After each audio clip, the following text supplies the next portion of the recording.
ஒருத்தருடைய வேஷம் களையும் போது நிதானம் இல்லாமல் போகிறதும் முன்னுக்கு பின் முரணா பேசுறதும் சாதாரணம் தான். திரு பியூஷ் மானுஷும் இதே தான் செஞ்சிருக்கிறாரு. அவருடைய சுயரூபத்தை தோலுரிச்சி காட்டின வீடியோக்கு அவர் பதில் கொடுத்துருக்கிறாரு. எவ்வளோ பதற்றங்கள், முரண்பாடுகள். ஒரு ஃபாலோவரா அவர்கிட்ட சில நியாயமான லாஜிக்கல் குவெஸ்டன்ஸை முன்வைக்கலாம். இதுக்காவது குழப்பாம தெளிவா பதில் கொடுக்குறாரான்னு பார்க்கலாம். ஈஷா காட்டை ஆக்கிரமிக்கல, இதுல நம்ம எல்லாரும் தெளிவா இருக்கணும்னு சொல்றாரு. ஆனா காடை அழிக்கிறாங்க. ஈஷா இருக்கிறது பட்டா நிலம்தான்னு இவரும் ஒத்துக்கிறாரு. பட்டா நிலத்துல காடு கிடையாது. இல்லாத காடை எங்க இருந்து அழிச்சாங்க? அப்படியே காடை அழிக்கிறாங்கன்னா எப்படி, என்ன செய்யறாங்க? பக்கத்துல இருக்கிற வனப்பகுதிக்குள்ள பூந்து ஒரு மரமா வெட்டி சாய்க்கிறாங்களா? இதுக்கு இவர்கிட்ட ஏதாவது ஆதாரம் இருக்குதா? அப்படி இருந்ததுன்னா இவர் பேசுறது அப்படியே நம்புற அவருடைய அப்பாவி ஃபாலோவர்ஸ்க்கு ஒரு நேர்மையான போராளியா இந்த ஆதாரங்களை காமிக்க முடியுமா? இல்ல இதான் ப்ரூஃப்னு ஒரு போட்டோஷாப் இமேஜையோ இல்ல ஒரு மீமையோ இல்ல ஒரு கார்ட்டூனையோ காமிச்சு நம்மள நம்ப வைக்க போறாரா? ஆரம்பத்துல சொல்லிட்டு இருக்கேன், இப்பவும் சொல்றேன். Jaggi is destroying pristine forests where his ashram is located. ஒரு ரேஷனல் இன்ஃபார்ம்டு யூத் இதை நம்புவானா? இன்னும் எத்தனை நாளைக்கு இதே போய்? ஈஷா போனேன், ஷாக் ஆயிட்டேன், பெரிய பெரிய கல்லை வச்சு ஃபென்ஸ் போட்டிருக்கிறாங்க. ஆனா அவரே தான் அந்த பகுதியில அந்த காலத்துல இருந்தே யானைகள் விவசாய நிலங்களுக்கு வரதும் அப்படியே நடந்து போறதும் நடந்துட்டே இருக்குதுன்னு சொல்றாரு.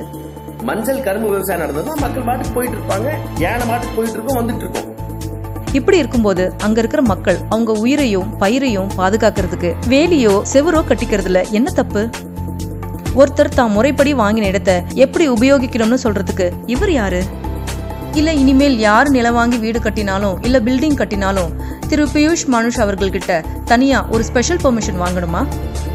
ஈஷா யானை வழித்தடத்தை ஆக்கிரமிச்சிருக்குன்னு தெரியாம சொல்லிட்டேன், இப்ப அதனால என்ன கெட்டு போச்சு, இப்ப அதனால என்ன அப்படின்னு ரொம்ப கோவமா கேக்குறாரு.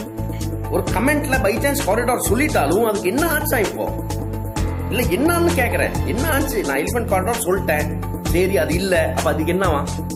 இதுல இருந்து ஒண்ணு புரியுது, இவருக்கு பொய் சொல்றதுங்கிறது ஒரு பெரிய விஷயமே இல்ல. இவர் ஆரம்பிச்சு வச்ச பொய்ய பல பேரு உண்மைன்னு நம்புறாங்க. அதுக்கு கொஞ்சம் கூட அவர் வருத்தப்படுற மாதிரியோ இல்ல பொறுப்பேத்துக்கிற மாதிரியோ தெரியல.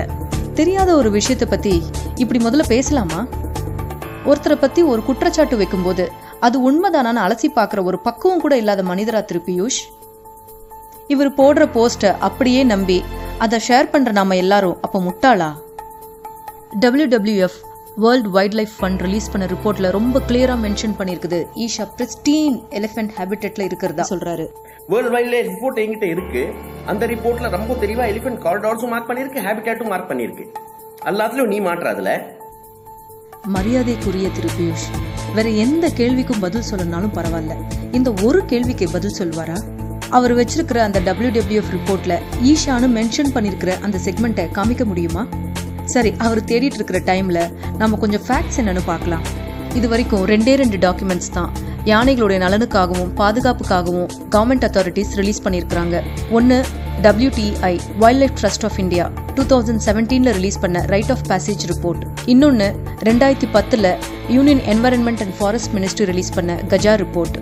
இந்த எந்த ரிப்போர்ட்ஸ்லயுமே ஈஷா இருக்கிற பகுதியை மென்ஷன் பண்ணல.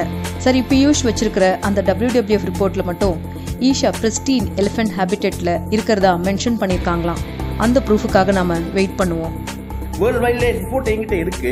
அந்த ரிப்போர்ட்ல ரொம்ப தெளிவா எலிஃபென்ட் காரிடார்ஸும் மார்க் பண்ணிருக்கு, ஹேபிடேட்டும் மார்க் பண்ணிருக்கு. அவர் பேசினதுலயே கடைசியா ரொம்ப மிரள வச்ச விஷயம் இதுதான். போத்தீஸ் ஒரு மரத்தை வெட்டினாங்க, அதுக்காக அவங்கள மிரட்டி நான் 70 லட்சம் வாங்குவேன். நான் 7 லட்சம் விட்டது தப்பா போச்சு, 70 லட்சம் வாங்கி இருக்கணும். நாம வாழ்ற சமுதாயத்திலயோ இல்ல நீதிமன்றத்திலயோ ஒரு மரத்துக்கு ஒரு நிறுவனத்தை மிரட்டி 70 லட்சம் வாங்குறது நியாயமா, முறையா? யார் இவரு? யார் இவருக்கு இந்த அத்தாரிட்டி கொடுத்தாங்க? கட்ட பஞ்சாயத்து பண்றது இவரோட தொழிலா? மரம் வெட்டினது தப்புனா மிரட்டி பணம் வாங்குறதும் தப்பு தானே? இவருடைய நோக்கம் என்ன? பெரிய நிறுவனங்களை மிரட்டி பணம் பறிக்கிறதா? இவரு தொடர்ச்சியா ஈஷா மேல அவதூறு பரப்புறதோடைய உள்நோக்கம் என்னவா இருக்கும்? இவருடைய சுயரூபமும் உண்மை நோக்கமும் வெளிப்படும் வர காத்திருப்போம்.